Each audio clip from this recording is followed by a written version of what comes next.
بسم الله الرحمن الرحيم. اللهم عالم الغيب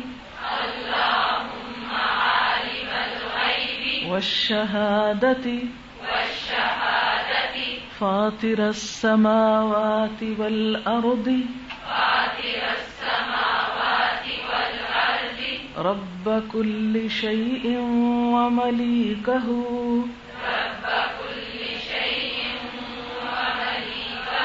أشهد أن لا إله إلا أنت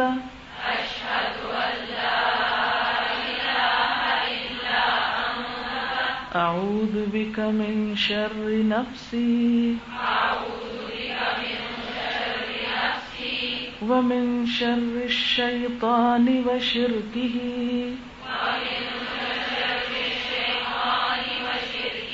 وأن أقترف على نفسي سوءا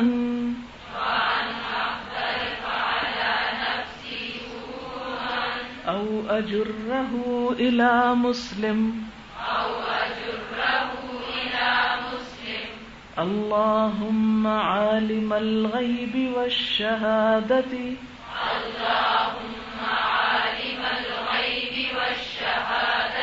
فاطر السماوات والأرض رب كل شيء ومليكه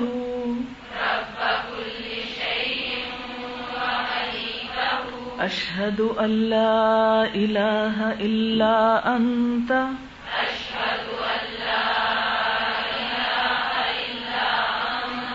أعوذ بك من شر نفسي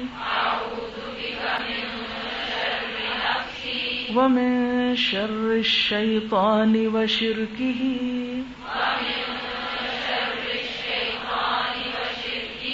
وأن أقترف على نفسي سوءا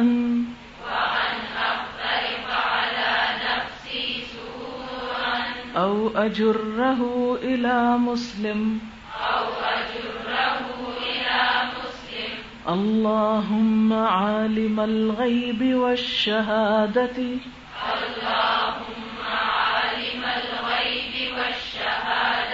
فاطر السماوات والأرض رب كل شيء ومليكه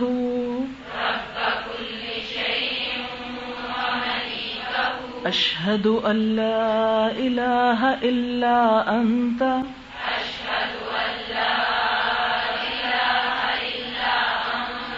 أعوذ بك من شر نفسي ومن شر الشيطان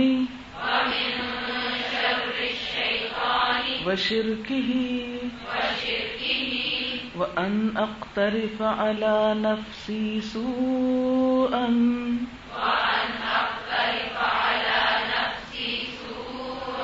أو أجره إلى مسلم اللہم اے اللہ عالم الغیبی جاننے والے غیب کے والشہادتی اور حاضر کے فاطر السماواتی پیدا کرنے والے آسمانوں کے والارضی اور زمین کے رب کل شیء ہر چیز کے رب وملیکہ اور اس کے مالک اشہد ان لا الہ الا انت میں گواہی دیتا ہوں کہ نہیں کوئی الہ مگر تو ہی اعوذ بکا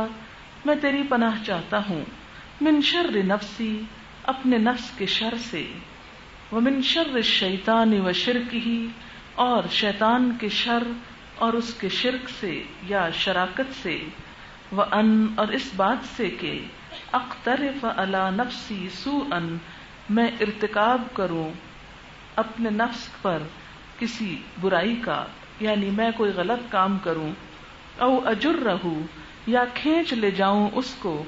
الی مسلم کسی مسلمان کی طرف. اس دعا میں بھی سب سے پہلے اللہ تعالیٰ کی تعریف بیان کی گئی ہے، اس کی صفات بیان کی گئی کہ اللہ تعالیٰ غیب اور حاضر ہر چیز کا جاننے والا ہے، آسمان و زمین کا پیدا کرنے والا ہے، ہر چیز کا رب ہے اور اس کا مالک ہے، وہی دراصل الہ ہے۔ پھر اس کے بعد اس سے دعا مانگی گئی کہ اللہ میں تیری پناہ چاہتا ہوں اپنے نفس کے شر سے۔ حضرت یوسف علیہ السلام نے بھی کہا تھا نا کہ وما ابرئ نفسی، میں اپنے نفس کو بری ذمہ قرار نہیں دیتا، اسے بے گناہ قرار نہیں دیتا۔ کیوں؟ اس لیے کہ ان النفس لامارۃ بالسوء، نفس تو انسان کو برے کام کا حکم دیتا ہی ہے اور خوب دیتا ہے،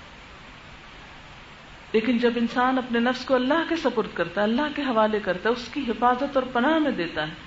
تو پھر ہی ممکن ہے کہ اس کے شر سے بچ جائے۔ لہذا اعوذ بک من شر نفسی، اللہ میں تیری پناہ چاہتا ہوں اپنے نفس کے شر سے بچنے کے لیے، ومن شر الشیطان، اور شیطان کے شر سے بچنے کے لیے۔ انسان کی اپنی ذات کے بعد اس کا سب سے بڑا دشمن شیطان ہے، وشرکہ، اور اس کے شرک سے یا شراکت سے،